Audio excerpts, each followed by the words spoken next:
My mother's voice was a sharp blade cutting through the quiet of my living room. She pointed a trembling finger at the safe in the corner, her face twisted in a mask of artificial outrage. "That jewelry belongs to me, and you know it," she hissed, her tone dripping with venom. "I never gave it to you. You crept into my room and took it 2 years ago." I didn't flinch. I didn't raise my voice. I simply leaned back against the kitchen counter and watched her. "You have exactly 60 seconds to leave my house, Mother," I said, my voice as flat as a dial tone, "before I make a phone call that you won't be able to talk your way out of." 5 years ago, my mother handed me a velvet box during her messy divorce, telling me I looked too good not to wear her vintage diamonds. I kept them safe. I kept them locked away. But now she's rewritten history. She claims I'm a thief. My sister, eyeing a rightful inheritance that doesn't exist, is threatening me with her police connections. Even my husband is begging me to just give in to keep the peace. But they forgot one thing. I don't buckle under pressure. I document everything. If your own mother called the police on you for a gift she gave you 5 years ago, would you hand it back just to stay calm, or would you fight for the truth? If you were in my situation, what would you do? Type 1A if you would return the jewelry in exchange for peace. Type 2B if you would keep it and confront your mother to the end. Leave a comment. And if you haven't subscribed yet, click now because what comes next will change everything. The silence in my home office was absolute until my phone vibrated against the mahogany desk. The sound was abrasive, a jagged intrusion into my carefully ordered afternoon. I didn't rush to pick it up. I watched the screen glow, displaying a name I hadn't seen in months. Mother. I checked my smartwatch. My heart rate was a steady 64 beats per minute. I was calm. I was prepared. I slid my thumb across the screen and pressed it to my ear, but I didn't speak first. I waited. "I want it back," her voice crackled through the line, devoid of any greeting. It was sharp, brittle, and vibrating with a rehearsed kind of outrage. "The jewelry you took. I've been patient, but my patience has run out." I leaned back in my chair, my eyes fixed on the silver safe tucked into the corner of the room. Inside that safe sat 14 pieces of vintage craftsmanship, diamonds, emeralds, and heavy gold settings. They had been sitting there for exactly 5 years. "You didn't give me a chance to say hello, Mother," I replied. My voice was flat, clinical, as if I were reading a weather report. "And to what jewelry are you referring? Be specific." "Don't play games with me," she snapped. I could almost hear her pacing in her own kitchen, her heels clicking against the tile. "The heirloom set, the sapphire pendant, everything. You know exactly what you did 2 years ago. You walked into my house while I was moving out and you helped yourself to my private collection. It's theft, plain and simple." A small, cold smile touched my lips, though my voice remained expressionless. 2 years ago? That was a fascinating adjustment to the timeline. 5 years ago, in the heat of her divorce, she had practically begged me to take those boxes. She told me she couldn't stand to look at them because they reminded her of my father. She told me I was the only one she trusted to keep them safe. "That is an interesting narrative," I said, pausing to let the weight of the silence stretch between us. "But we both know that isn't what happened. Those items were a gift, a documented transfer of possession." "There is no document," she screamed, "and your sister agrees with me. She saw you. She's willing to testify that you've been borrowing things for years and never returning them. She has friends in the state police department, honey, real friends. If that jewelry isn't on my doorstep by tomorrow morning, I'm filing a formal report for stolen property over $45,000. That's a felony. Think about your future." She hung up before I could respond. I set the phone down. The room returned to its quiet state, the only sound being the faint, distant hum of the refrigerator. My husband walked into the room a moment later, his face etched with the kind of anxiety that usually preceded a surrender. He had clearly heard the shouting from the hallway. "Just give it back," he whispered, his hands trembling slightly as he gripped the doorframe. "Please. It's just metal and stone. It's not worth the stress. If your sister involves the police, our lives are over. Just let her have it and let's be done with them forever. I looked at him, truly looked at him. He wanted peace, but he didn't realize that peace bought with a lie is just a different kind of prison. No, I said, my voice barely above a whisper but as heavy as lead. I don't give back what is mine, and I certainly don't surrender to a lie. I turned back to my computer. It was time to start the audit. The second vibration of the day didn't come from my mother. It was a text message, short, sharp, and punctuated with a digital coldness that mirrored the winter air outside. We need to talk, now. Don't ignore this like you ignore Mom. It was Sarah, my older sister. Sarah, who had always viewed the world as a series of transactions where she was the only one entitled to a profit. I didn't reply. I watched the 3 dots of her typing bubble appear and disappear, a rhythmic pulse of hesitation and aggression. I set my phone face down on the mahogany desk and focused on the dust motes dancing in a sliver of sunlight. I waited precisely 3 minutes before I picked it up again. Then, the call came. I hope you're happy, Sarah began the moment I pressed the phone to my ear. There was no preamble. Her voice was higher than our mother's, more frantic, like a bird trapped in a glass box. Mom is hysterical. She's talking about lawyers and the sheriff. Do you have any idea what this does to her? What this does to our reputation? My reputation is fine, Sarah, I replied. I kept my voice low, a contrast to her jagged pitch. I am sitting in my office, doing my work.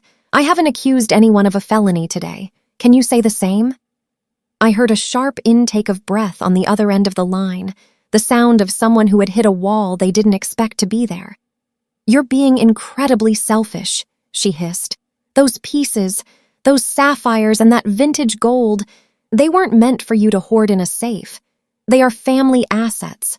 More specifically, they are my rightful inheritance.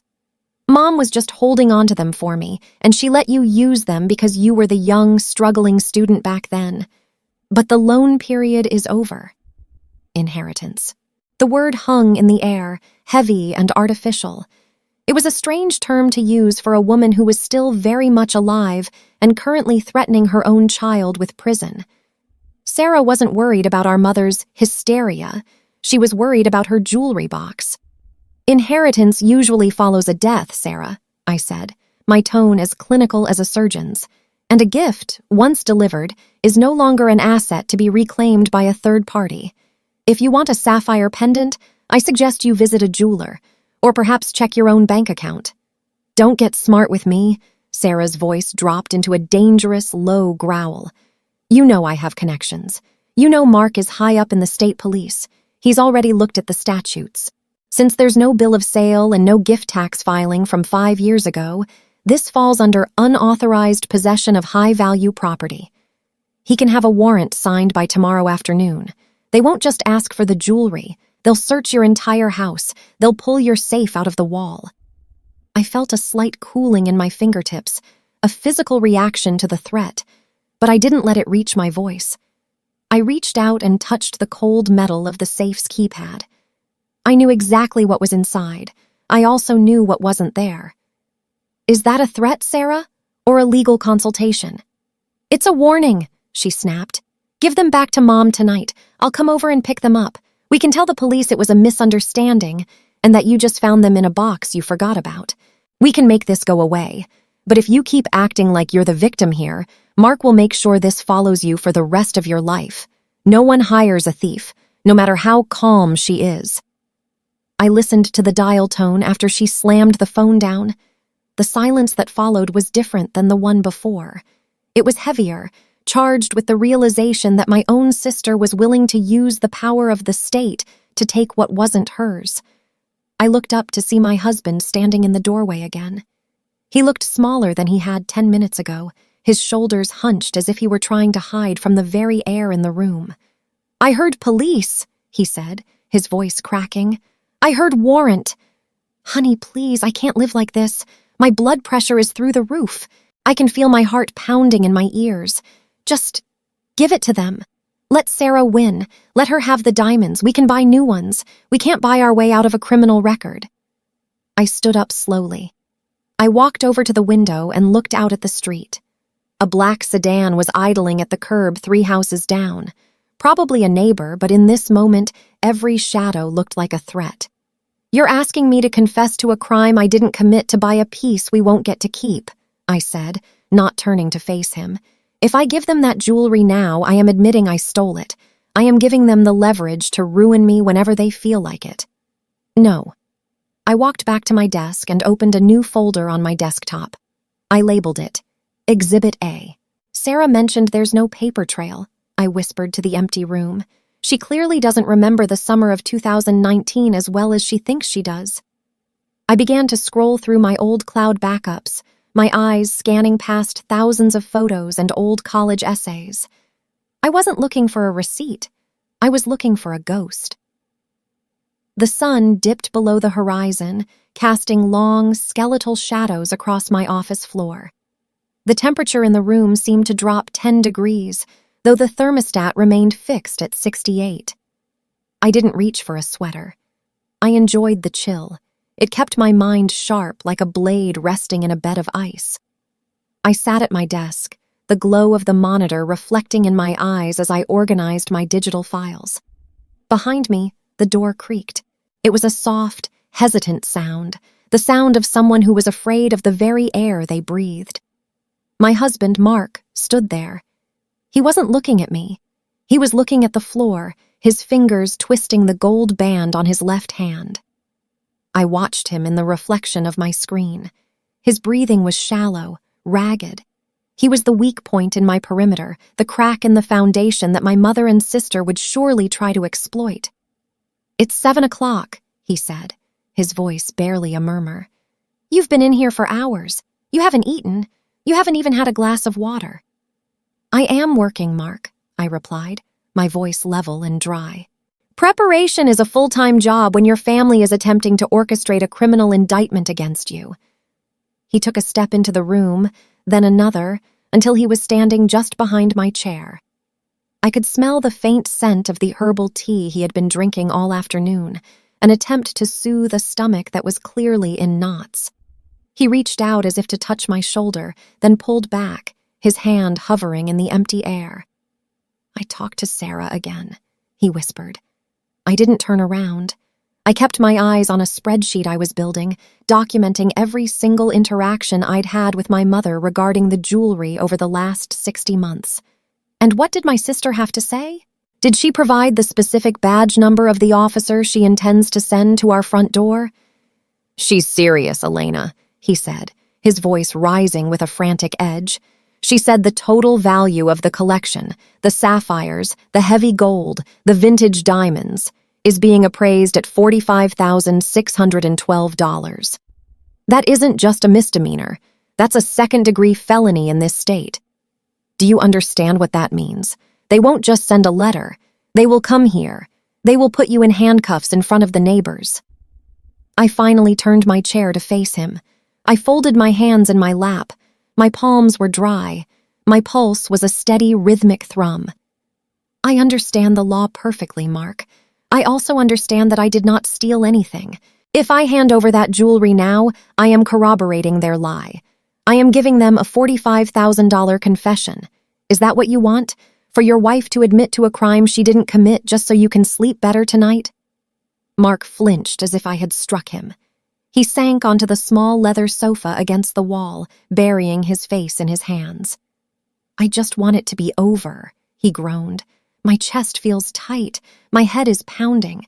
Every time a car drives past the house, I think it's the sheriff.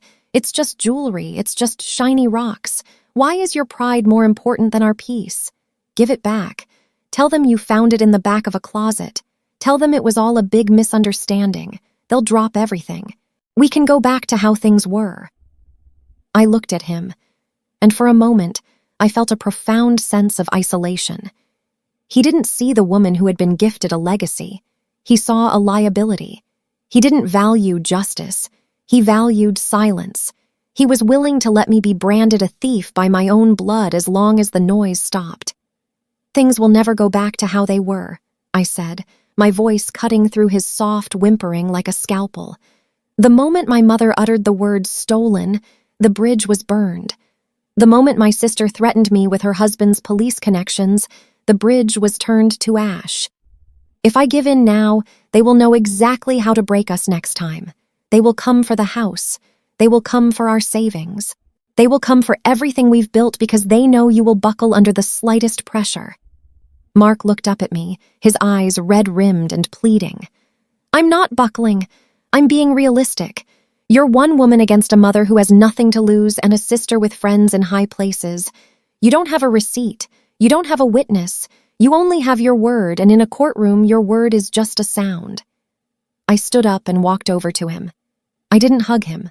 I didn't offer comfort. I simply looked down at him with a cold, clinical detachment. I have more than my word, Mark. I have the truth. And the truth is a very patient predator. I suggest you go to the kitchen and have another cup of tea. Stay out of this room. If you can't stand beside me while I fight this, then stay out of my way. I walked back to my desk and closed the door, the click of the lock echoing in the quiet room. I sat down and opened a hidden partition in my cloud storage. I wasn't looking for a ghost anymore. I was looking for a weapon. I scrolled through hundreds of time-stamped files until I found a folder from November 2019. There, buried among old vacation photos, was a series of audio memos I had recorded during my parents' divorce. I had started recording them back then because my mother's moods were so volatile I needed to keep track of what she said. I clicked on a file titled Mom Gift Conversation. The sound of her laughter filled the room, a younger, lighter version of the woman who had screamed at me on the phone today. Take them, Elena, her voice said through the speakers, clear and unmistakable. Your father hates these pieces. He'll try to take them in the settlement just to spite me. I want you to have them. They belong to you now. Consider it an early inheritance. Just don't tell Sarah. She's always been so jealous.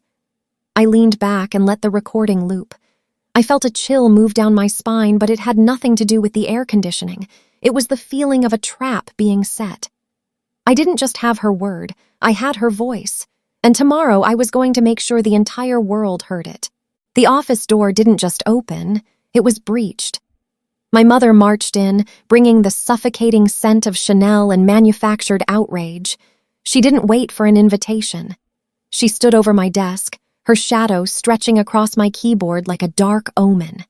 I'm done playing games, Elena, she hissed, her voice vibrating with a rehearsed tremor. I've given my statement to the authorities. July 14th, 2024. I saw your white sedan pulling away from my house with the jewelry boxes. It's over. Give them back, or the next person through that door will be wearing a badge. I didn't flinch. I didn't even look up from my monitor. My heart rate remained a steady 64 beats per minute. July 14th, I repeated, my voice as flat as a dial tone. That is a very specific date to choose for a lie. I clicked a folder on my screen and turned the monitor toward her. It was a certified insurance payout letter, dated April 2024. On the date you claim to have seen my car, that vehicle was sitting in a scrapyard. It was totaled 3 months prior to your sighting. Your sworn statement isn't a report, Mother. It's perjury, a felony. The color drained from her face, leaving her looking old and brittle beneath her makeup. Her mouth opened, but no sound came out. The predatory glint in her eyes was replaced by a flickering, primal panic. But that's just the beginning, I continued, leaning back in my chair.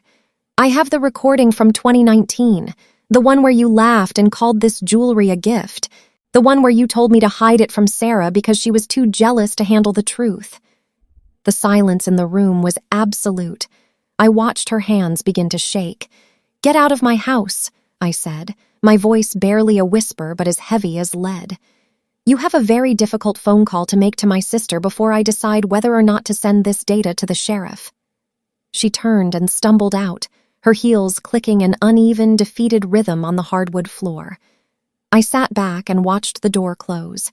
The audit was moving into its final phase. The bank was a cathedral of cold marble and absolute logic. It was the only place where I felt truly understood. Here, there were no histrionics, no rightful inheritances, and no rewritten memories. There were only ledgers, timestamps, and the undeniable weight of physical evidence. I walked across the lobby, my heels clicking a steady, rhythmic pattern against the polished floor. My pulse was a flat 65. I was in my element. I didn't ask for a teller. I walked straight to the office of the branch manager, a man named Mr. Henderson who valued precision as much as I did. He greeted me with a professional nod, his eyes scanning the digital file I had requested an hour ago. "I need the access logs for safety deposit box 492, I said, my voice barely a whisper but carrying the weight of a command. Specifically, every entry from November 29th, 2019 through today. I also require the original inventory and appraisal documents I filed when the box was opened." Mr. Henderson didn't ask why. He simply typed a sequence into his terminal. The sound of the keys, mechanical, crisp, was the only noise in the room. "Of course, Elena. One moment." While he worked, I focused on the micro details of the room. The hum of the air filtration system, the faint scent of ozone from the printer, the way Mr. Henderson's glasses slid exactly 2 millimeters down his nose every time he blinked. These were the things that mattered, not the screaming of a mother who had lost her grip on reality. He turned the monitor toward me. "Here is the log. You accessed the box on December 1st, 2019 at 10:14 a.m. You were accompanied by—" He paused, squinting at the notes. "A woman identified as your mother. She signed the visitor's log as a witness to the deposit of the items." A cold spark of satisfaction flared in my chest. She had signed the log. 5 years ago, she had stood right beside me as I placed the sapphire pendant and the gold bracelets into that steel box. She hadn't just given them to me, she had validated their storage in a high-security vault under my sole name. "And the appraisal?" I asked. He pulled a physical file from a drawer and slid a document across the desk. It was a formal insurance appraisal dated December 3rd, 2019. Total value, $45,612. At the bottom of the page, in the section for Previous Owner Donor Statement, was my mother's signature. Beside it, in her own elegant, looping handwriting, were the words, "Gifted to daughter as a private distribution of personal assets." I ran my finger over the ink. It was dry, permanent, and devastating. "I need certified copies of all of this," I said. 3 sets. One for my records, one for my attorney, and one for a guest I'm expecting. "Is there a problem, Elena?" Mr. Henderson asked, his tone shifting to one of mild concern. "No problem," I replied, a small, clinical smile touching my lips. "Just an audit. I'm cleaning up some old data that has become corrupted." I walked out of the bank 10 minutes later, the weight of the paper in my briefcase feeling heavier and more powerful than the jewelry itself. I sat in my car and watched my sister's husband, Mark, drive past in his patrol car. He didn't see me. He was likely focused on the warrant Sarah had convinced him was justified. I didn't feel fear. I felt a strange, quiet pity for them. They were playing a game of emotions and shadows. I was playing a game of facts and steel. I put the car in gear and drove home. It was time to invite them over for one final conversation. Chapter 6. The Ultimatum. The drive home was silent, the only sound being the crisp crinkle of the bank's certified envelopes on the passenger seat. $45,612. That was the price they had put on my freedom. I pulled into the driveway and saw my husband, Mark, pacing behind the living room window. He looked like a caged animal, his silhouette jerky and frantic against the warm glow of the lamps. I walked through the front door, and before I could even set my keys down, he was there. His face was pale, his eyes darting to the briefcase in my hand. "Sarah called again," he whispered, his voice cracking. "She said the clock is ticking. 24 hours, Elena. That's all we have.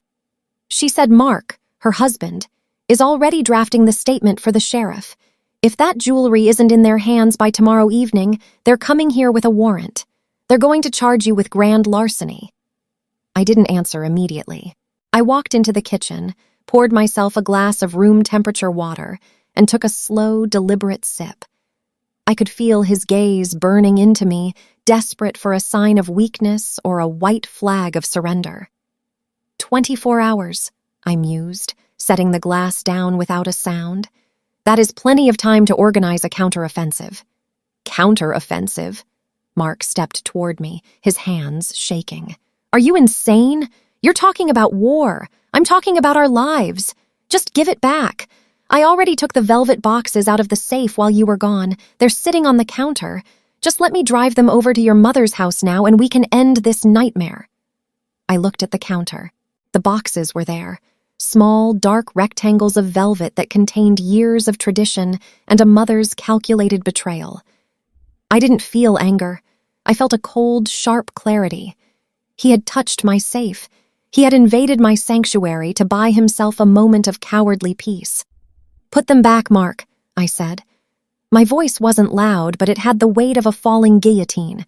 If you touch those boxes again, you can follow them out the door and never come back. He recoiled as if I'd slapped him, his mouth hanging open in shock. If you were in my position, what would you do? Type 1A if you would surrender the jewelry to save your marriage and avoid the police. Type 2B if you would stand your ground and use the evidence to expose the lie. Leave a comment below. And if you haven't subscribed to the channel yet, click that button now, because what happens next will change everything. I picked up the velvet boxes and walked back to my office, locking the door behind me with a decisive click. I sat down and spread the bank documents across my desk. The 2019 logs, the signed appraisal, the gift declaration. I looked at the phone. One message from Sarah. 24 hours. Don't be a fool. I didn't reply. I simply opened my email and began drafting an invitation. I wasn't going to her house. I wasn't going to the police station. I was bringing the theater to me. Dinner at 7 tomorrow, I typed. Bring the jewelry boxes and bring your husband. Let's finish this once and for all. I hit send. Then I turned off the lights and sat in the dark, listening to the steady, mechanical ticking of the clock on the wall. 24 hours was more than enough time to watch a lie burn to the ground. The clock on my desk read 2:15 a.m. The house was a tomb of silent resentment. My husband was in the guest room, likely staring at the ceiling, waiting for a police siren that would never come. I, however, was staring at a progress bar. 42%, 50%. My eyes were dry, but I didn't blink. I was diving into a digital graveyard, looking for a file I hadn't opened in half a decade.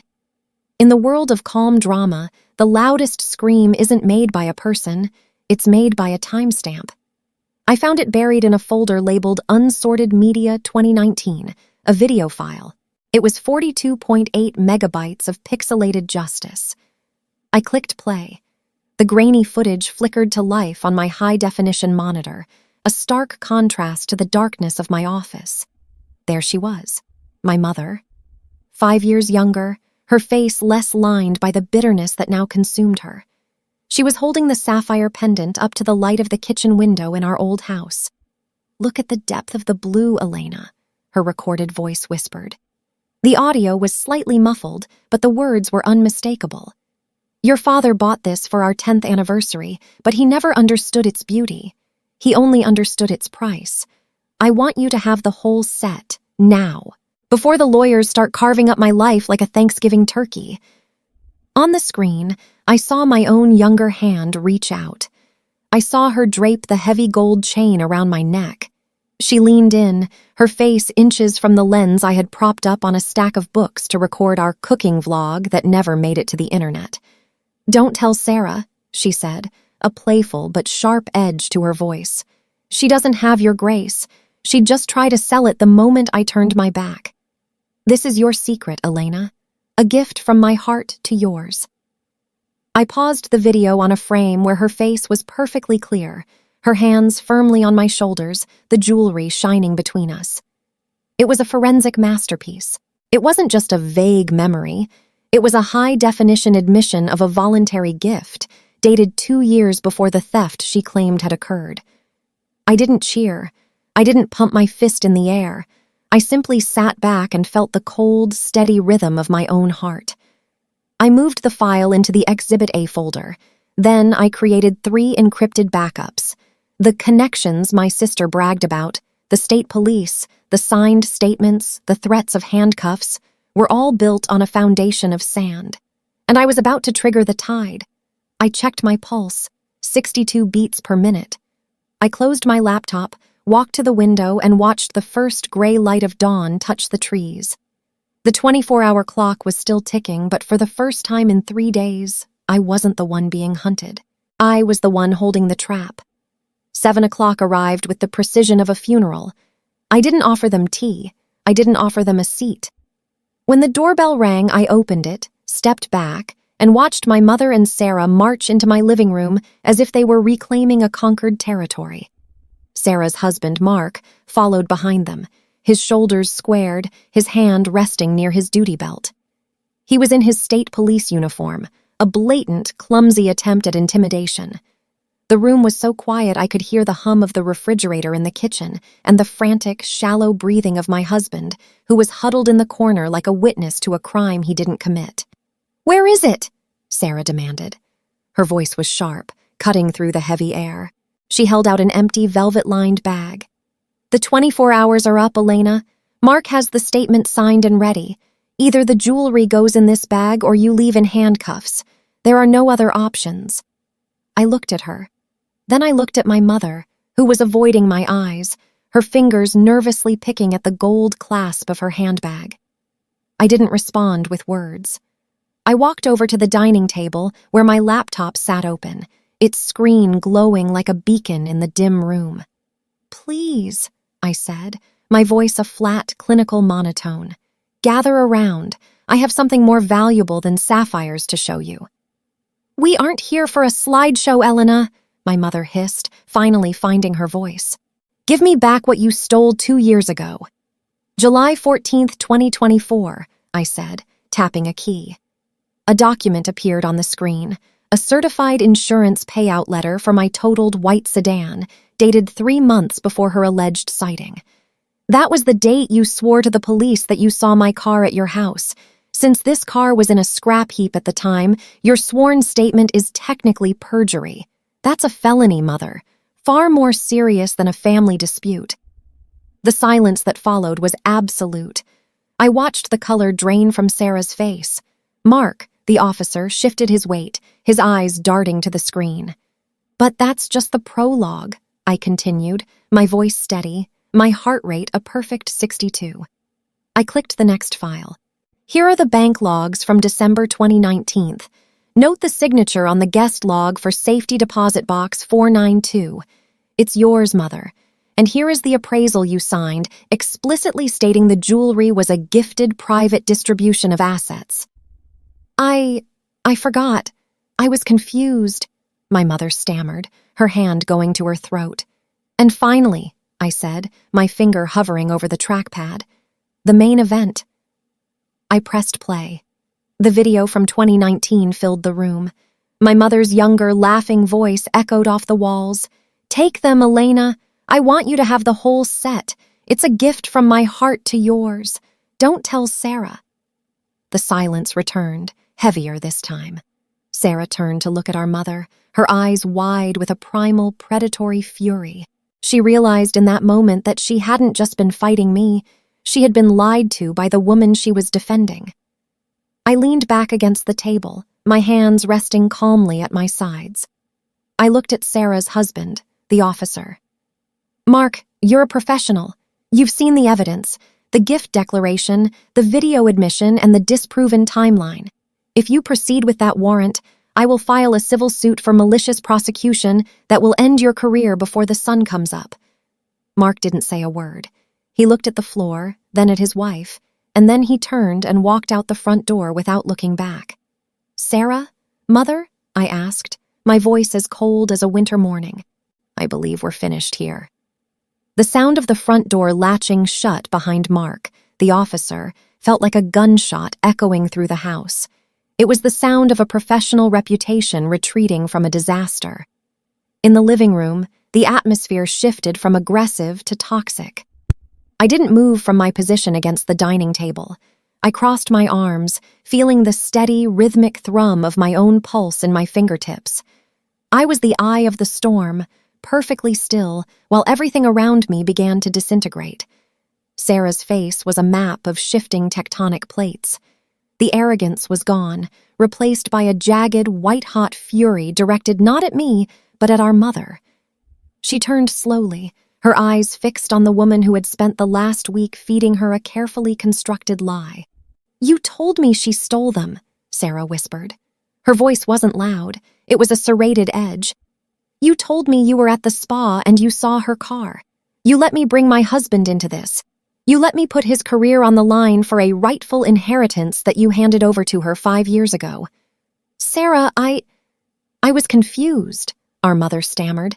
She was smaller now, her expensive silk blouse suddenly looking like a shroud. She reached out a hand, but Sarah recoiled as if she'd been touched by something diseased. "The divorce, the stress. I just thought—" "You didn't think," Sarah hissed. "You lied. You told me never to tell Elena about the police, but the video said, 'Don't tell Sarah.' You were playing us against each other from the beginning. You didn't want the jewelry back for justice. You wanted it back because you're a bitter woman who can't stand to see anyone else have something beautiful." I watched them. It was a fascinating study in familial erosion.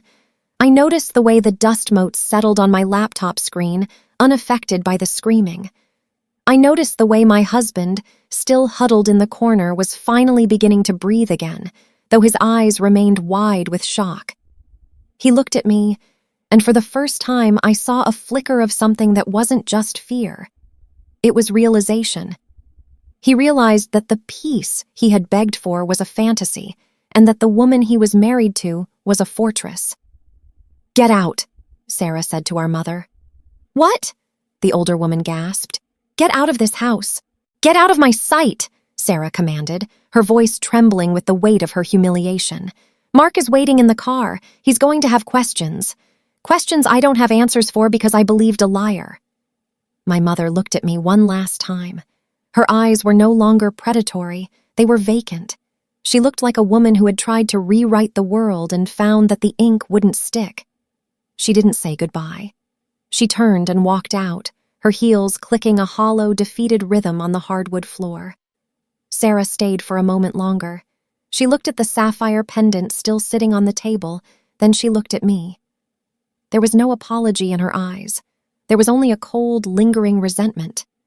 "You think you won," she said, her voice flat. "But you've lost a sister, Elena. Was it worth $45,000? "I didn't lose a sister, Sarah," I replied, my voice as calm as a frozen lake. "I lost an illusion, and yes, the truth is always worth the price of admission. Now follow your husband. I have a house to clean." She left without another word. The silence that followed was heavy, but it wasn't the suffocating silence of the last 3 days. It was the clean, empty silence of a room after a fever has broken. I walked over to the table and closed my laptop. I picked up the velvet boxes and carried them back to the safe. I didn't feel triumphant. I didn't feel sad. I felt resolved. The audit was complete. The data was clean. My husband walked over to me, his hand reaching out to touch my arm. This time, he didn't pull away. "I'm sorry," he whispered. "I should have believed you." "Belief is for things we can't see, Mark," I said, looking him in the eyes. "Next time, just look at the facts." I locked the safe and walked toward the kitchen. It was time to make dinner. The storm had passed, and the wreckage was finally being cleared away. The air in the living room felt lighter, the suffocating scent of my mother's expensive perfume finally dissipating. The front door had clicked shut, a final mechanical punctuation mark on a 23-year relationship built on shifting sand. I didn't feel the need to celebrate. I didn't feel the need to cry. I simply walked to the kitchen, poured a glass of room-temperature water, and watched the ripples settle into a perfect, glassy calm. My husband, Mark, remained by the window, his silhouette dark against the streetlights. He watched the taillights of my sister's car fade into the distance, his shoulders finally losing their defensive hunch. He looked like a man who had survived a shipwreck but was still terrified of the water. "They're gone," he whispered, his voice still vibrating with a residual tremor. I can't believe they actually did that. To their own family. I looked at him over the rim of my glass. My heart rate was 62 beats per minute. They didn't do it to their family, Mark. They did it to me. There is a clinical distinction between shared DNA and shared loyalty. I know, he said, turning toward me. He took a hesitant step into the kitchen, his hand reaching out as if to bridge the chasm that had opened between us over the last 48 hours. And I'm sorry. I shouldn't have pressured you to surrender. I was scared, Elena. I didn't want to lose everything we've built. You were willing to lose me, I said. My voice wasn't loud, but it had the precision of a scalpel. You were willing to let me be branded a felon to buy yourself a night of quiet. Peace bought with a lie isn't peace. It's a temporary ceasefire, and you were willing to pay for it with my life. He flinched, his hand dropping back to his side. The silence that followed was absolute. The kind of silence where you can hear the house settling and the distant hum of a world that doesn't care about your drama. I wasn't angry with him. Anger is an emotion for those who are surprised by betrayal. I was simply conducting a final audit of our marriage. I walked back to my office. The laptop was still there, the video of my mother's younger, manipulative laughter frozen on the screen. I moved the file into an encrypted cloud drive labeled Exhibit A, Permanent Archive, and deleted the local copy. I didn't need to look at it anymore. I had the facts. I opened the safe one last time. The sapphire pendant caught a stray beam of light, a deep, cold blue that matched the temperature of my blood. $45,612 of history. I closed the heavy steel door and turned the dial. Click, click, locked. I picked up my phone and saw a series of missed calls from my mother. I didn't listen to the voicemails. I didn't read the texts from Sarah. I blocked both numbers with 3 deliberate taps of my thumb. I didn't do it out of spite. I did it for the same reason I delete corrupted files from a hard drive. They were taking up space and risking the integrity of the system. I sat in the dark for a moment, listening to the quiet. This was the calm in the drama. It wasn't the absence of conflict, it was the presence of absolute control. I had defended my property, my reputation, and my truth. To those of you watching, remember this. Blood might be thicker than water, but it is much easier to drown in. If someone asks you to sacrifice your truth for their comfort, they are not your family. They are your captors. Protect your evidence, document your gifts, and never, ever let them see you scream. Thank you for staying with me until the end. It isn't always easy to stand alone, but it is always worth it. I read every single one of your comments. They remind me why the truth matters. If you want to see what happens when a greedy relative tries to forge a will and gets caught by a forensic accountant, click the link in the description to see that drama unfold. Take care of yourselves. I'll see you in the next one.